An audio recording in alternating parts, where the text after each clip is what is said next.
Welcome to the Cash Flow Guys podcast.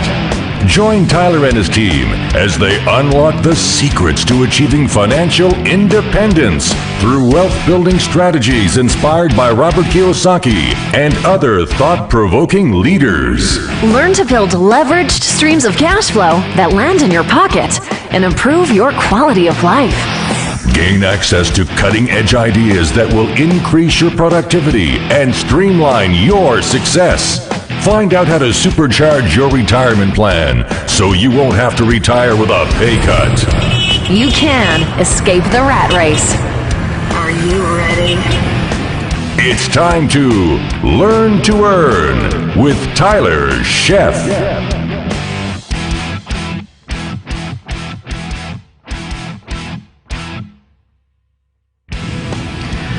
Welcome everybody to the second episode of Cash Flow Guys TV. My name is Tyler Sheff. I'm your host, and we're talking about host. I'm also the host of the Cash Flow Guys podcast. That is a podcast that focuses on real estate investing for cash flow. Now, lots of people out there that they're going to get rich overnight flipping houses. They're going to make millions of dollars wholesaling houses. Well, we've been there, done that, got the t-shirt, got the tax bills to go with it. Our show is more about building real wealth, actual wealth, wealth that you can live off of passively, both actively and passively. We've got to start somewhere. We start with our active, we work towards our passive, and that's where we're at now, and that's what the Cash Flow Guys podcast is all about. So we are here at the second episode. So first of all, I'm glad to be here, and thank you very much for tuning in. We hope that you, over the course of the next several months and the next several episodes, that you take away something new every time. My goal here is not to pack you with a bunch of fluff. Sometimes we're going to maybe say a swear word or two. Sometimes we're going to say some things that you might not agree with.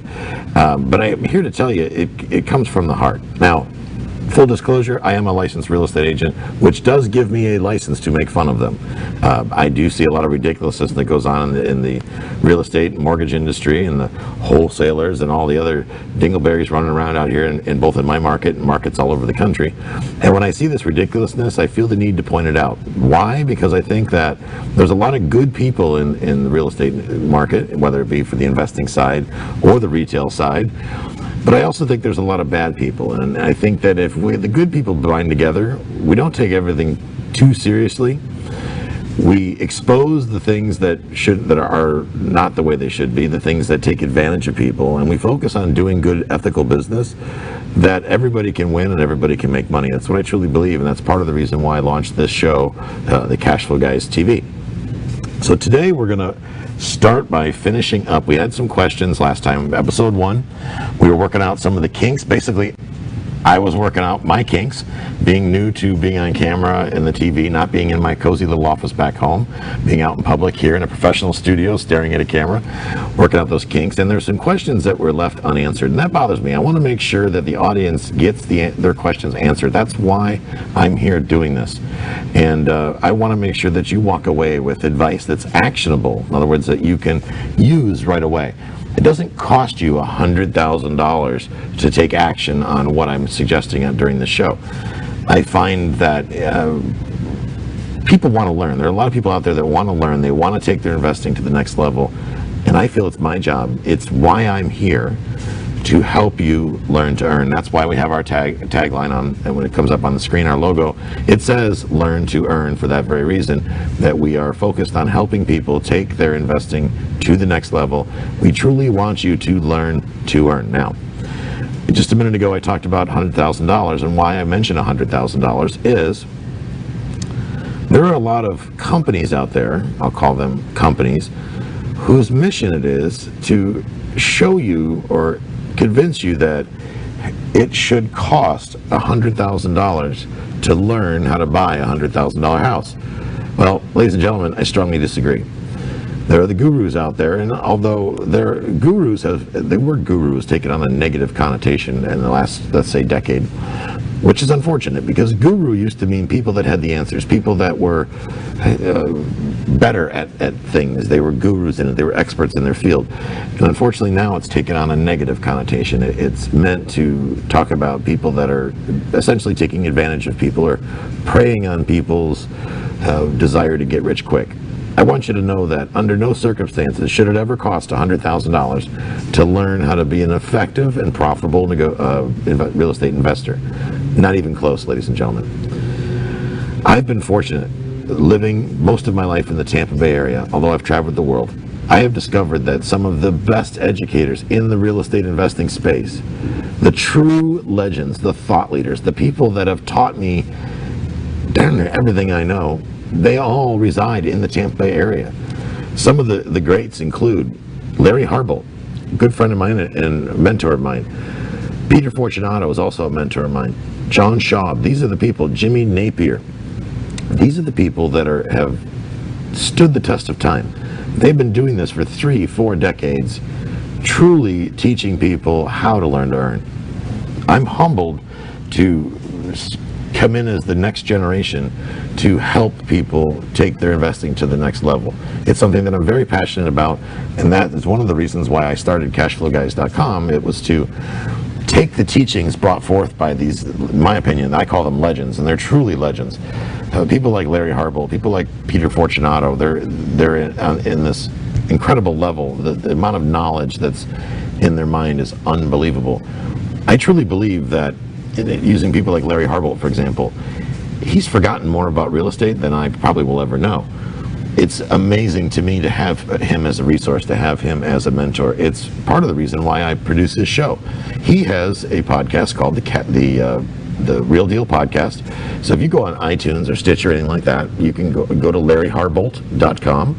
Larry Harbolt, that's HARBOLT.com, and you can see his website. You can see all the different education courses that he has to offer. Here's the thing, ladies and gentlemen, there are people out there that are okay with charging you $100,000 to $150,000, promising you overnight riches, promising you access to their capital. That's a bunch of bullshit. I'll just be right to the point. I'm just going to skip over the fluff and lay it out there. That's a bunch of crap. The reality is, you can come to the Tampa Bay area in a matter of a few weeks and about less than $5,000, get more real estate education than you'll probably ever use, and all the education you need to be successful as an investor. Okay, I don't care whether you're rehabbing, you're flipping, you're wholesaling, you're buying a whole guy, whatever. You learn from people like Peter Fortunato. I think Peter's most expensive course is $700. Larry Harbolt, his most expensive course is $1,900. John Schaub, I think his most expensive course is maybe $300. Jimmy Napier, same thing. You spend time learning from these people. These are not young men anymore. These are the people that invented most of the things that a lot of people are still practicing today.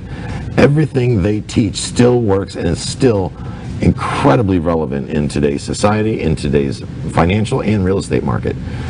So get used to those names. Do some research on them. Find when they're speaking. Make sure you get yourself into where they're speaking. Get in front of these people. They're truly legendary. And I'm honored to be able to work alongside them or work with them. So with that, I want to dive into some of the questions that we talked about on last week's episode. I did not get an opportunity to answer those, so I want to go ahead and get those covered real quick because I believe it's important. So let's see here. Ryan Hansen asked, and Ryan's from, I believe, Canada, right, Ryan?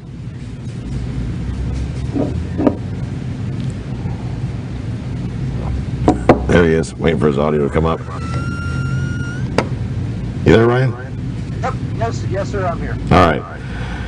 So you talked about if they don't want to give you the rents right away, would a negotiation tactic be to do reverse math and ask, so they want 170, is that renting at $1,400 a month? So basically what you're saying is if they're withholding information from you? Yes, sir. Okay. Yeah, I was trying to talk to a guy and said, what's the monthly rent on that? And he just kind of hemming and hawing about it. Okay. And so I had done going off the 1.5% rule. Right. It's like, so is it renting for this much? He's like, oh, no, not that high. So it's like, well, okay, what is it? Yeah, that's good. I like that. So one of the things, Ryan, the first thing I want to get to is, I want to address is why he would even think of withholding that information. Because if he's an investor, he should know that that is probably the most important thing besides why is he selling and what's he planning to do with the money. That's like the top 3 of answers that you're going to need to even consider acquiring his property. So I agree with your strategy. It could work. It could absolutely work. But I would go further to try to figure out, why would he withhold that information? To what benefit would it be for him to withhold that information? For me, I would kind of think, if you're not willing to share such basic information as that which you advertise, then I've got you muted, Ryan, just so you know. That which you advertise freely, or you should, to get a new tenant, I'm automatically skeptical. In the marketplace, in today's society, for whatever reason, a lot of buyers feel that the seller is doing them a favor by allowing them to buy their property, that the bank is doing them a favor by loaning them the money. So not true. It's actually the other way around. You are giving them business. Your mortgage broker, your lender, your bank, whoever, they should be happy that you're bringing them business, because they're making a lot of money off of you. Your attorney should be happy to do business with you. Why? Because you're stroking them a check. Let's be real. The whole fascination with the law thing, you only impressed me in your first year of college. After that, I know you're in it for the money. Let's be real. I'm in real estate for the money. It's not because I love houses or apartment buildings. Frankly, I can't stand apartment buildings, but they're crazy profitable. I digress. I want to know why he'd withhold that information. I would work more on that initially, to start to use that as a way to practice building rapport. And we'll talk a little bit about building rapport when we come back from break.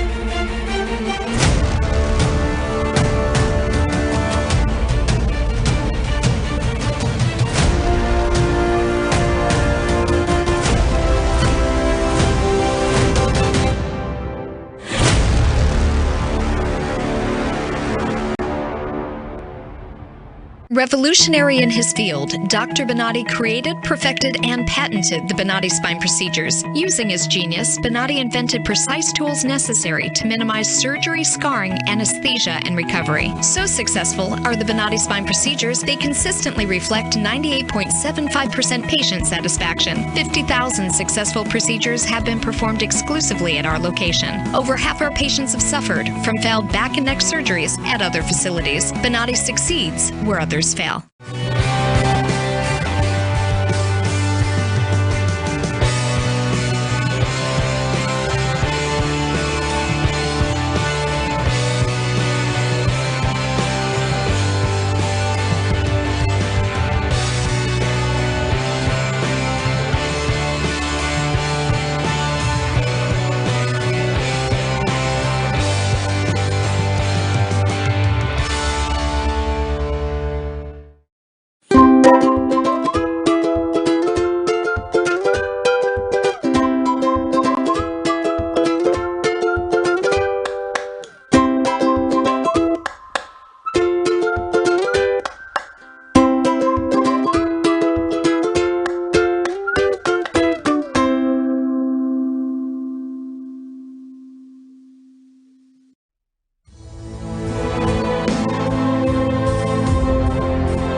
Welcome back, ladies and gentlemen. We're at episode 2 of Cashflow Guys TV, and we left off talking to Ryan in Canada, and he was asking about what to do when a seller is not forthcoming with giving you the income and expense information, and it's a great question. So I see this happen a lot, actually. It happens a lot here. I invest in 2 markets, Memphis, Tennessee, and here in the Tampa Bay area. And sometimes a lot of the old school sellers are a little leery of giving you that information. I've never really gotten a good, solid answer why. I've been doing this a long time, and I've yet to be able to get a real good answer of why they're not willing to withhold that information. However, that's very, very important information. So this is a great opportunity for you to practice getting to that information. You're going to have to get used to. You kind of need to stop there and get to that answer. Now, sometimes you can do that by a little bit of confess and attack technique, where you basically say, I'm sure that feels like a probing question. You know, I would probably feel a little weird if somebody asked me that too. But you understand that I'm going to have to know what the rental amount is at some point, so I might as well know now. And using that type of approach, it's called basically a confess and attack approach. Using that sometimes will shake the cobwebs out and help them realize that you are in fact there to buy the property. And using, I would call them selling statements or closing statements, such as, when I buy your property, I'm here today. When we close, when I write you that big check, saying things like that, it's basically an embedded command. It helps people, it makes people kind of think that, yes, that you're definitely serious and you're going to take action towards getting it done. So it makes things a lot easier when it comes to negotiations, and they should not be withholding that information. Now, on our last episode, in episode 1, we had a question about a church property, and I had Sean Yesner on the call at the time, and he is back with us this week to discuss that as well. And he had some points that he wanted to bring up, and unfortunately we ran out of time, so I wanted to bring Sean back on the air to talk about that. I wanted to get his foresight and his thoughts on buying a church property. So Sean, are you with us? Oh, don't have you, Sean. Hang on one second. Now we got you. How's that? Hey Sean, how are you? Good. How you doing? Good. So what I wanted to bring up about a church, also maybe you could bring this to Insured Title and have Kevin over there talk about it as well, because it's really just the title issue. And like you said, who is involved in making the decision to sell the church? And then you need to make sure that the signer for the church, the actual person who is going to be signing the contract, going to be signing the deed, the other closing documents, make sure that that person has the required authority based on the type of religion. And different religions may have different people that are authorized to sign on behalf of the church. You also want to make sure, what are you going to use the building as, and how has it been zoned? If it's only been zoned as a church and you're going to turn it into something else, you're also going to have to deal with zoning and land use issues. And then I think you brought up in the last episode, I think you also brought up the taxing structure, because the church may have certain tax advantages or tax discounts or tax exemptions that are going to go away when somebody who is not a church, who is not using it as a church, acquires that property. So those are all the issues that came to my mind if someone's interested in buying a church. That's good advice. So when you're talking about zoning issues, how complicated can that be? I mean, in our example, it would have been, it's owned by a church, it's used as a daycare for a church. There was no taxes showing on the public records. There was zero tax liability. So they took their church exemption, I assume.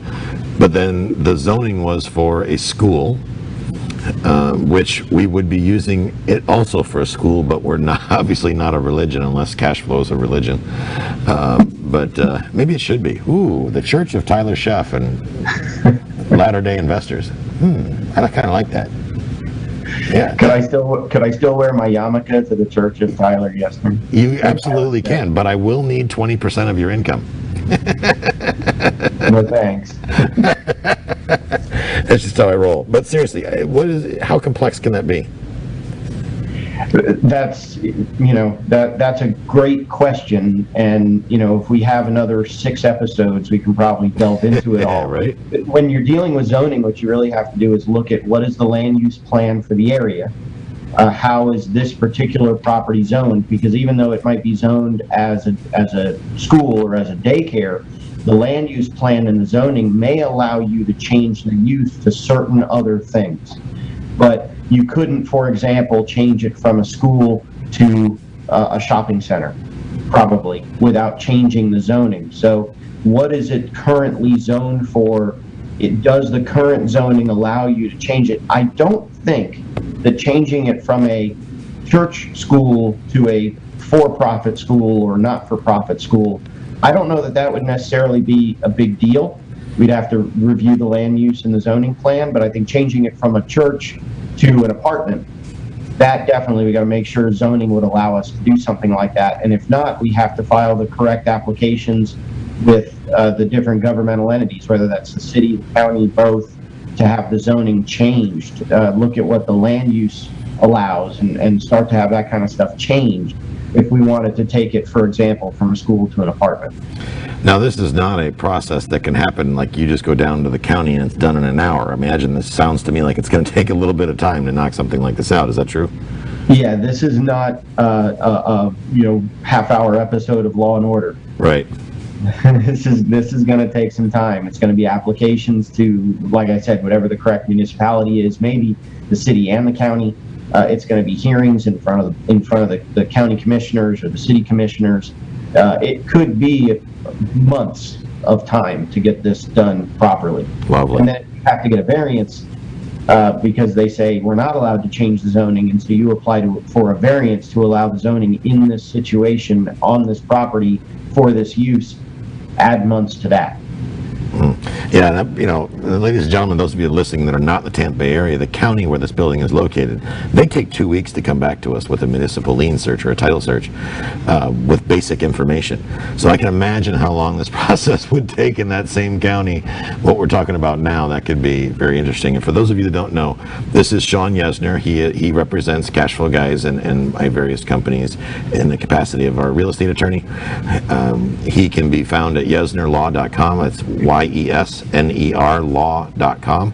He is an attorney here in the Tampa Bay area and practices here within the state of Florida, and have been instrumental in helping us get established, get set up. He sets up LLCs. He's done land trust documents for us. He's done contract language. Sometimes when my brain doesn't work, I can email Sean and say, this is what I'm trying to say. Can you make it legal and make it stick? And he does, and it's been helpful. So if you're looking for I'm just going to put it out there, a kick-ass real estate attorney, give Sean a call. Sean, I appreciate you being on the call. So thank you. Thanks for joining us. Thank you. Frankie asks, for those of us that are relatively inexperienced in negotiations, when the sellers want outrageous prices, is there a good way to gain more negotiation practice instead of meeting to a seller and feeling all flustered when they won't budge? That's an awesome question. First of all, I want to address the outrageous prices part.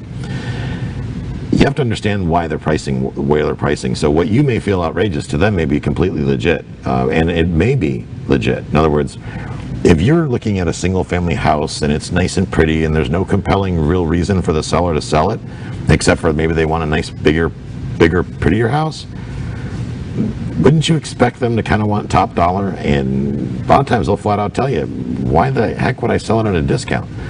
So don't assume just because you're an investor that you're entitled to a discount. So assuming that you're buying or you're selling audience, let's just say they're an investor or it's a distressed situation, then refocusing back on their pain, why they're selling. That's why they're selling is so important. And unfortunately, a lot of real estate agents never ask this question.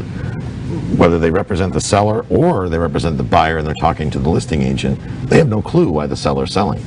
If you don't understand why the seller is selling, then you're going to continually have trouble negotiating. You absolutely have to. That is probably the most important thing that you're going to need to know no matter what you're doing with the property. Why are you selling this property? Why would you? Pete Fortunato talks about it. I love the way he does it. He'll walk in and say, why in the world would you sell such a beautiful home like this? Now, it could be a complete train wreck with the ceiling falling down and he'd be like stepping around a ceiling fan that's half hanging down, and he'll still say that same thing. It's classic. Larry Harboltz has a version of that as well. So finding out why they're selling. But as far as getting good at it without feeling like kind of a tool, or going in and saying, I'm going to give you 50 grand for the house because I'm an investor, the best method that will always work. Understand, it will always work. It's very, very simple. So you don't even need a sheet of paper to write this down. Go to a garage sale. Seriously, go to a garage sale this weekend. Don't wait till next week. Don't say, well, it's a great idea, never do it. I mean, tomorrow. It's Friday. Go to a garage sale tomorrow. Hell, go even if it's raining. I want you to buy something for 50% of asking price. I don't care what it is. I don't care if it's a book.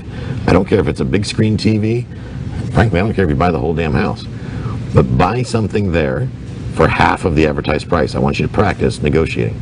Okay? Get that thing down to 50%.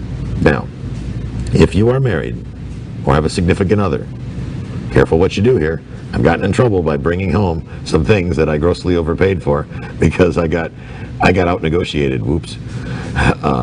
So I bring my spouse with me because Jill is a far better negotiator than I am, and we do the good cop bad cop thing. Oh my God, my goodness.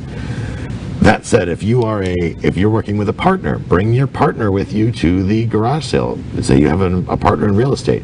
Use this as a practice session to see each other's style.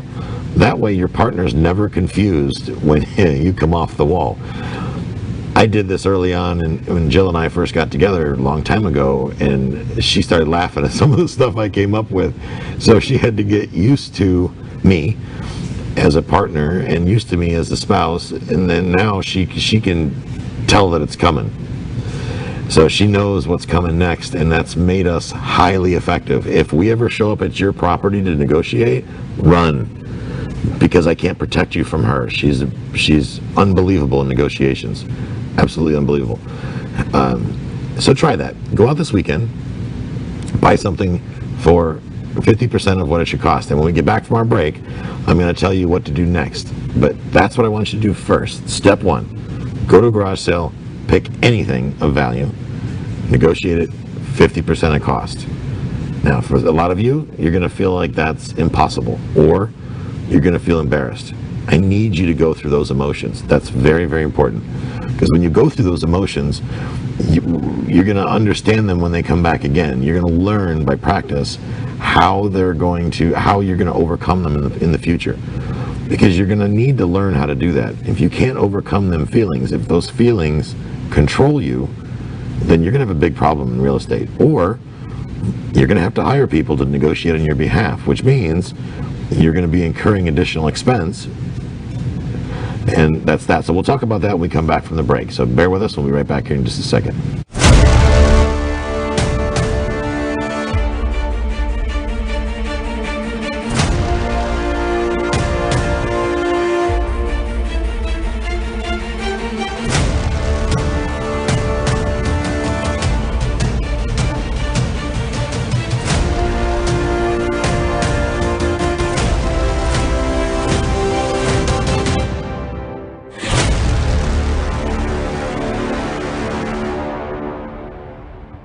Revolutionary in his field, Dr. Bonati created, perfected, and patented the Bonati spine procedures. Using his genius, Bonati invented precise tools necessary to minimize surgery, scarring, anesthesia, and recovery. So successful are the Bonati spine procedures, they consistently reflect 98.75% patient satisfaction. 50,000 successful procedures have been performed exclusively at our location. Over half our patients have suffered from failed back and neck surgeries at other facilities. Bonati succeeds where others fail.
Welcome back, ladies and gentlemen. We're at episode 2. Believe it or not, episode 2. I've survived this far. Episode 2 of Cashflow Guys TV. We just had a short break, and before the break, we were talking about ways that people that are new and a little nervous can learn how to negotiate. Frankie had a great question about that, getting through the negotiation piece. And what we left off, I was saying was, at the time, you got to get out there and get some practice. And we left off with, go find something in a garage sale, negotiate the price down to 50% of whatever it is. Now, if you don't have a whole lot of money starting out, I would suggest whatever that is be relatively cheap. I don't care if it's something that's, I would say let's find something that's at least priced at $20. Okay, I don't want you trying to negotiate a 50-cent book to 25 cents. That's not enough of a challenge.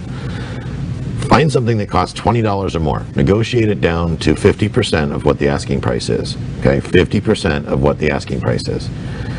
And stick to it. Try different strategies until you get it to work. And if you can't get it on that particular thing, maybe it's grandma's vase and the seller's attached to it.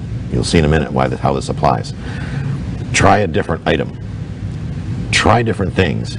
In the digital marketing world, they call it split testing. Split test your negotiation skills on a different object to see if it's maybe the object that they're not willing to negotiate on. Maybe they have an emotional attachment to it. Maybe they're just, it doesn't belong to them, it belongs to their spouse, and they're afraid to give it away too cheap. Who knows? But the best way to find out those answers, folks, is to simply ask them, I'm curious, why wouldn't you sell it for $10? I mean, is it worth you keeping it for $20? The whole reason it's in the garage sale is to make up space, is it not? Try different things until you get comfortable. Now, you're going to get some no's. You're absolutely going to get some no's, without a doubt. But I doubt, or I would find it surprising if people got offended. Okay, and if they do, well, you're going to have to get used to that. You have to exercise that muscle. People are going to get used to, you're going to have to get used to people saying, hey man, I think you're crazy. What are you doing? You're insulting me, you jerk, whatever, throwing offers back at you. Very rarely does that happen. But it does happen from time to time, but it's very, very rare. So once you buy that, whatever that thing is, that widget for, let's say, $10, that's worth $20. Now I want you to take it back to another garage sale, and I want you to sell it for full retail. Okay? If you bought it for 10, I want you to sell it for 20. You get used to doing that. So number one, you're gonna make $10 in this exercise. You're welcome. But number two, you're going to get practice on the other side of the equation, because as a real estate investor, you're going to have to learn how to buy right, but you're also going to have to learn how to sell right. And some people are like, no, Tyler, I'm finally going to listen to you. I'm not going to be a moron and try to flip houses and try to flip my way to riches, because I listened to you, Tyler, and you finally convinced it and got it through my thick skull that I can't flip my way to wealth. I'm going to flip my way to bankruptcy. So thanks, Tyler. Ooh, geez, a little subliminal marketing there, huh? I digress. You buy the property, right? You're going to do something to it. You're going to fix it up. You're going to sell it, whatever. But let's say in this case, you're not going to sell it. You're going to rent it. You still have to learn how to sell, because you have to learn how to convince somebody to pay you every month for living there. Or you're going to learn how to convince the Hess Gas, the BP, to rent your gas station, or Sears to move into your shopping center. You're going to have to learn how to sell, or you're going to have to be okay with paying somebody else to do it for you. Now, it's been my experience that paying somebody who knows how to sell really well is really expensive. How do I know? Because I'm one of those people that gets paid to sell on behalf of other people. I get paid to negotiate on behalf of other people. Now, I don't think I'm expensive, really, to be honest with you. I think I'm pretty cheap considering the value I bring, but you're not going to hire me for $5, I can assure you. You've got to get out there and exercise that muscle. Exercise, number one, getting used to rejection. Absolutely critical. You've got to get used to rejection. You got to learn how to become okay with rejection. That's something that is commonplace, albeit rampant, in the real estate industry. I don't care if you're the realtor, investor, whatever. People are going to be rude to you. Tenants are going to come in after you just finished fixing up a place and you think it looks great, and they're going to walk in and go, what a dump. I wouldn't give you $10 for this place. It happens. Our places are gorgeous. I mean, even the Airbnb photographers come in and go, wow, man, I want to stay here. And I've still had people popping on Craigslist, and there's always some redneck that'll be like, "Oh man, that place looks like a dump. I wouldn't give you $10 for it." It's like, whatever, dude. Pack sand. That's part of the business. But the only way to get good at it is to practice it, and more importantly, to fail at it. If you succeed, if every time you go out and everybody sells everything to you at 50% off, well, you're never really going to learn anything. You're going to fail. You're going to get used to no. People are going to say no, and you're going to walk back to the car empty-handed. The good news is you should have your wallet intact. Your pride may be left at the garage sale, but your wallet will be intact. So be it. That is the best way, the absolute best way to practice. Once you get good at that, at garage sales, step it up a game. Now I want you to get used to saying no. I want you to get really good at saying no. Now, one of my mentors, Jay Massey, he gave me an exercise. I hired him as my private coach. And he taught me this exercise. Well, this is a tough one. I'm going to tell you the same thing, but it works. Oh, boy, does it work. Because the people that know me know that I'm a real nice guy, and I'll give you the shirt off my back. At least I used to. I'm not that way as much anymore. I'm a little more protective over what's mine. But go to either a car lot or a timeshare and let them pitch you. Bring your checkbook, bring your credit cards, and you have to walk out of there unscathed. Okay? Hear their pitch, get the free cruise to the Bahamas, get the whatever delivered, let them pitch you to death, and be okay with walking out and saying no. Okay? Promise yourself, take your spouse with you, take your friend with you, your partner in business, whatever. Get used to those pitches and exercise that no muscle, because when you truly exercise that no muscle and get good at no, you're going to be able to accomplish a lot. Number one, people aren't going to be able to take advantage of you as much anymore. Because in this business, like a lot of businesses, there are people out there that their whole aim in life is to take advantage of you. You have to get good at saying no. When I was in California a couple of years ago, sitting down talking to my mentor in a group, in a mastermind session, he said to me, I asked him, I said, what is the number one thing that you think, knowing me, I need to work on? He said, Tyler, you got to get better at saying no. I never forgot that. That was 3 years ago. And he was right. I had to get better at saying no. I had to quit giving everything away for free, because I wasn't helping myself or my family. I was not helping the people that I was giving things away to for free, because they didn't appreciate it as much. They received value, but there was no exchange of value. And if there's no exchange of value, it's a lopsided arrangement. So that said, if you're negotiating in that garage sale, don't beat the hell out of the people. Do it with a smile on your face. Make sure that you walk out of there with a win-win. And if 50-50 doesn't work, then knocking it down 50%, get some sort of a discount. But that said, whatever you don't get in discount, I want you to make it up on the other side. So in the example of a $20 item, if you don't buy it for $10, let's say you buy it for $15, you're going to have to sell it for $25, because I want you to make, instead of $20, because I want you to make the same profit anyway. And here's why. Because I hear this a lot from people. Well, Tyler, I know I paid too much for it now, but I'm going to make it up on the back end.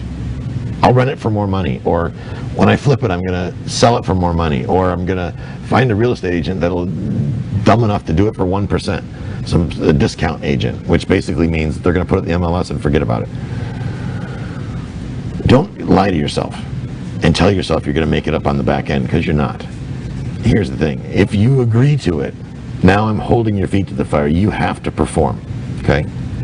And if you lose money on this deal, I want you to commit to yourself and commit to me and commit to this audience that whatever money you lose doing this exercise, I want you to pick your favorite charity. I want you to write them a check equal to that amount. At least somebody's going to get some benefit from you cutting corners.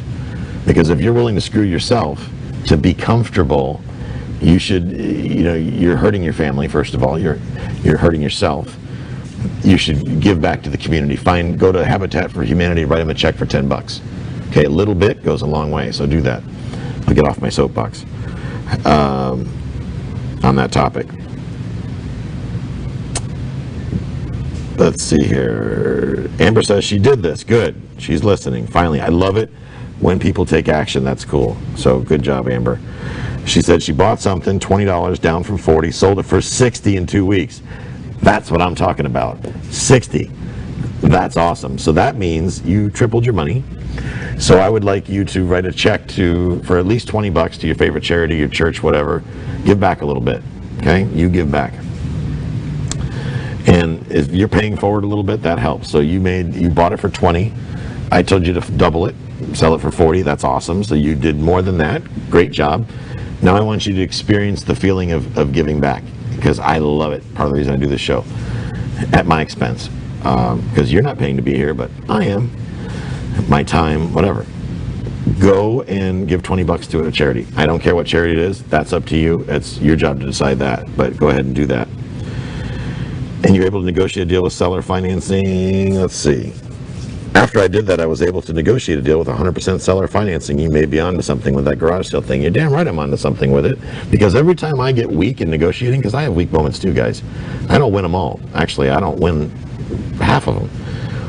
And I feel a little soft in my negotiating skills. I go right back to the garage sale thing. And sometimes I come home with stuff that I don't want. And then my wife looks at me with that look that you're going to get that out of the shed, aren't you? Because that's not going to live in the shed forever. Well, I kind of overpaid for it. Well, tough. You got to sell it, make a profit, and it has to leave the shed. So now I have to do more work, which that serves to motivate me to do better next time. Well, number one, to solve the problem, because I am a real estate problem solver. That's what I do. This helps me exercise that muscle. I gotta, number one, get this thing out of the shed before my wife kills me, because the woman scares me sometimes. So I gotta clean that shed out, and I gotta get that stuff that I probably shouldn't have bought because I was supposed to sell it the same day. I gotta get that thing out of my shed. So I gotta work harder. You guys do that. Number one, your shed will be empty, so your spouse will be happy, and you'll have some extra money in your pocket. Sean says, I did a Facebook post and podcast on my show, episode coming out in June, about the reverse. As the seller of the garage sale, negotiating the highest price I would take for my stuff, but ultimately recognizing that there was additional value by not putting all the stuff back in my garage. You're absolutely right. That's awesome, Sean.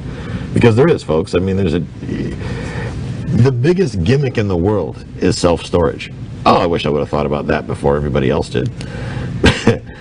Think about this. You take stuff that is obviously not that important to you because you remove it from your house where you live, from your direct access. You take it to another place that you'll probably never visit more than 2-3 times a year. You pay somebody to store it there forever. The contents of said storage usually are not worth collectively the first month's rent. But we keep giving every month religiously. It's like a gym membership, but worse. It's like, the gym membership, you get fatter. Well, with the storage unit, you get poorer, so to speak. So think about that. Think about decluttering. Think about how you can have a garage sale this weekend. Have a garage sale this weekend and get your own garbage out of the garage. If you have a storage unit, ask yourself, talk about cash flow, ask yourself, how can I get some extra money? Maybe I need I want to buy Tyler's course for $20, which I'll talk about in a second before we wrap up. $20 for my new course, which is a team effort with Larry Harbolt and I. You need $20? Have a garage sale, you'll get the $20. $19.97. Go to cashflowguys.com/my-first-deal. Spell out the word first. cashflowguys.com/my-first-deal. I want you to do that. Go there. It's $20. It is a mind-blowing course. It's a beginner's course. It will give you all the information you need to get started today. If you want to have any questions, you want to email me, you can see it on the screen, info@cashflowguys.com. That is our email address. Email me any questions you have for next week's episode, and I'd be more than happy to get your questions answered. And we're going to take a short break, and we'll be right back.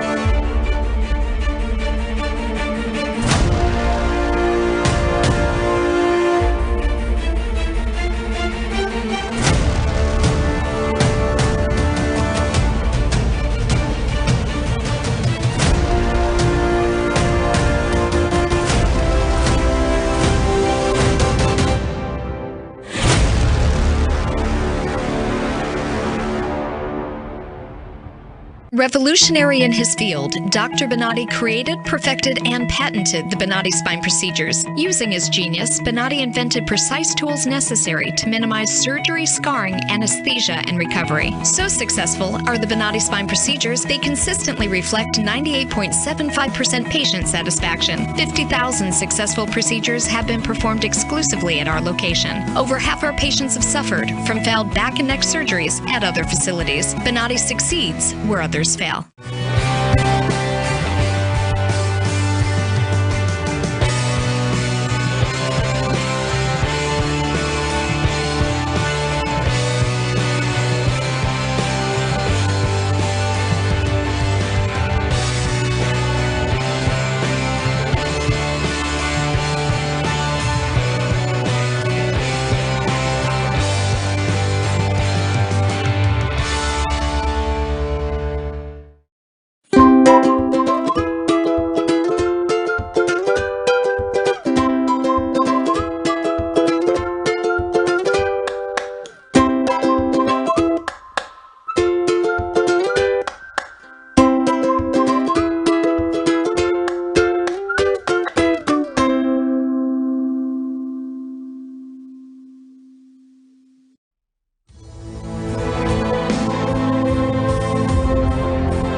Welcome back, ladies and gentlemen. My name is Tyler Sheff, and you are watching the second episode of Cashflow Guys TV.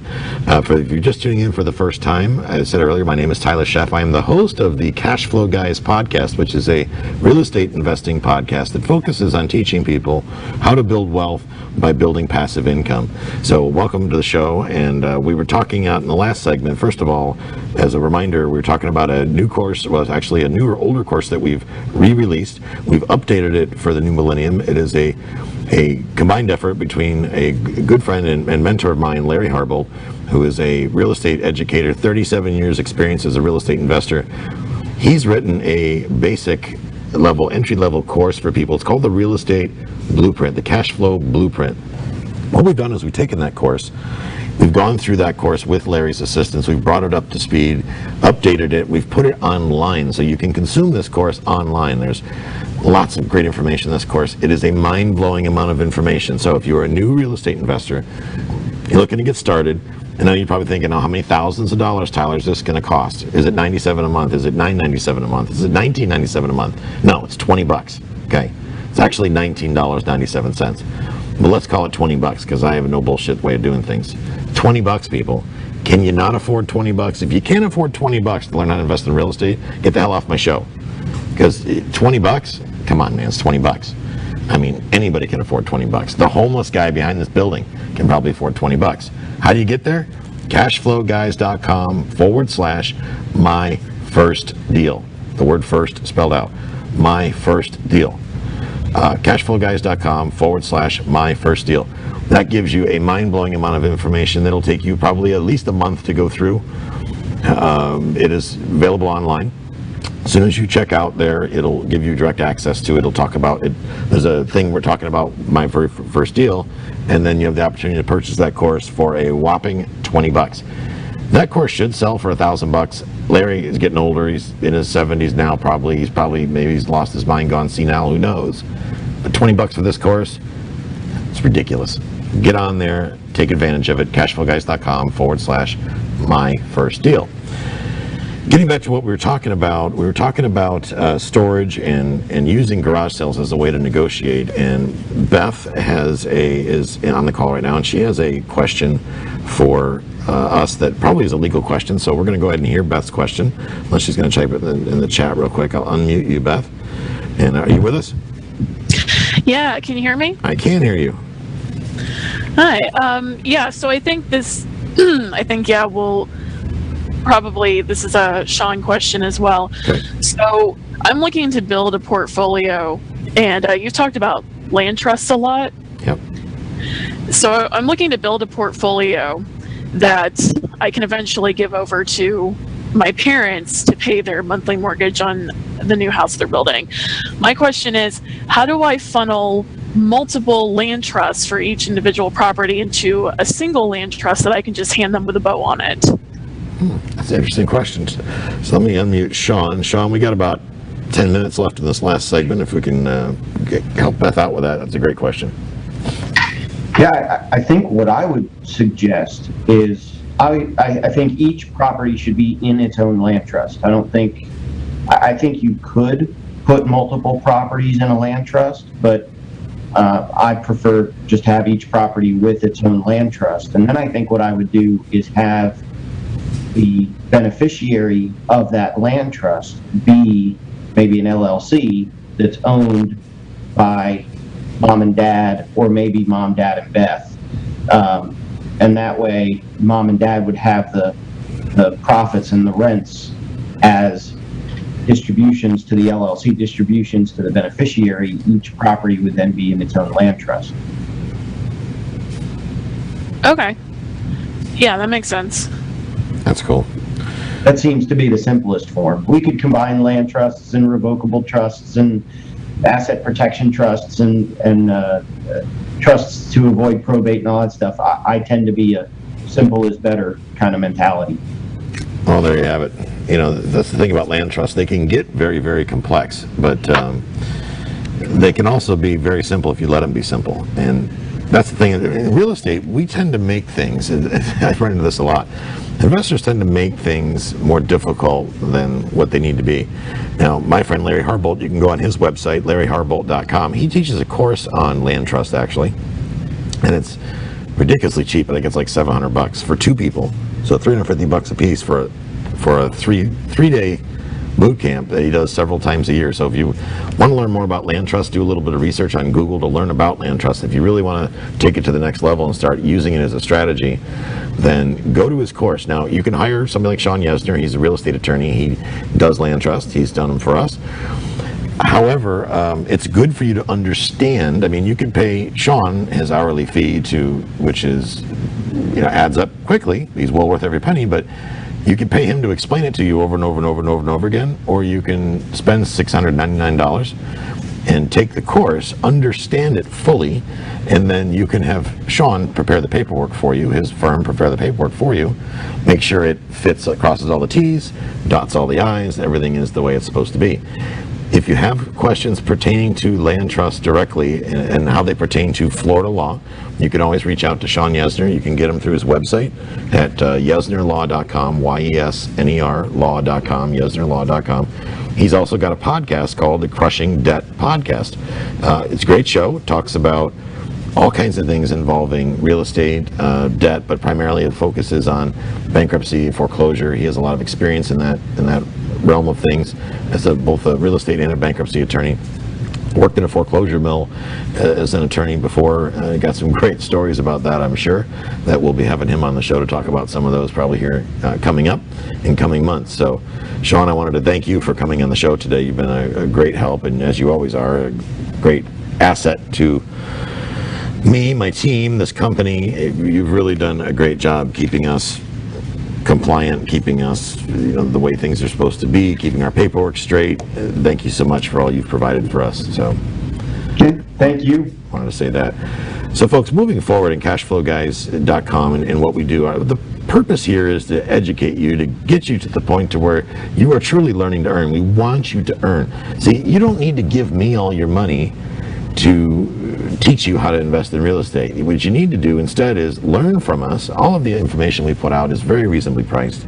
A lot of it is free. Take the action, take that massive action to get started moving in the right direction, and let's get you out in the field and get you some rental properties. You're never going to flip your way to wealth. You're going to flip your way to the poorhouse. You're never going to wholesale your way there. You're going to have to start thinking about, how can I keep this property? How can I buy one rental property this year? Okay, that's what we're going to be focusing on right now in my show and my podcast, Cash Flow Guys Podcast. You can Google search that, Cash Flow Guys Podcast, or listen to it on my website. We're in the beginner section right now, in the back to basics, and we're talking about that very thing, getting back to basics, understanding the basic things that you need, getting in the right mindset for you to take down a property, to acquire a rental property today. You do not need your own money. You do not need your credit. I'm living proof of that. All the properties I own currently, with none of my own money, none of my own credit, I have leveraged the resources of others. They have leveraged my resources, my knowledge, my team. Together we go down and we are able to go buy apartment buildings. If it works for me, it can certainly work for you, because I assure you, I am not any smarter than you are. I just am taking more action than you are, and I have a different mindset. And that's what separates us. And I'm here to help educate you on how to get your mind around taking your investing to the next level. So I hope that you join us over on the podcast, and we hope that you continue to join us on this show. Last thing I want to leave you with, if you enjoy this show and you want a free bonus, some negotiating tips on how to negotiate great deals, what to say to sellers on the phone, go to cashflowguys.com/TV bonus. TV like television and the word bonus. Cashflowguys.com/TV bonus, and you will get it's a cheat sheet, a script on what to say to sellers, what answers to give them when you're on the phone with them. I still use that to this day. It was given to me in order to give to you by my dear friend, my mentor, Larry Harble, has provided that to us as a free resource. I suggest that you take advantage of it. It's absolutely free. And as a last reminder, cashflowguys.com/my first deal talks about my first no money down deal. It gives you the opportunity to buy our beginner's course, which will blow your mind, for a whopping $19.97. Everybody's got $19.97. So we hope that you all found value in today's episode, and we hope that you will be tuning in again. We look forward to hearing from you again. If you have questions, you can reach us via email at info@cashflowguys.com, or simply go on the website. It's up on the screen, info@cashflowguys.com. Send me your questions. If you want to hear your questions live on the air, just let me know. I'd be more than happy to give you a shout out on the air if you'd like. Just let me know that when you ask your question, and I will give your name, your city, whatever you want to do, and we look forward to being able to answer those questions for you here in future episodes. So that's about what I have for you guys today, and like I say, I hope you found some value here. I hope you take some time to go over to the website.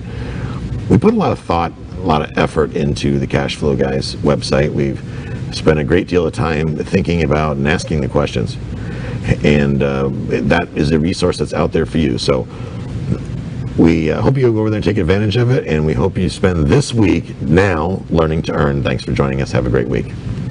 This concludes today's episode. You don't have to wait till the next episode to learn to earn. Head over to cashflowguys.com and contact Tyler and his team for more powerful tips and ideas, so you can start generating multiple streams of income and escape the rat race.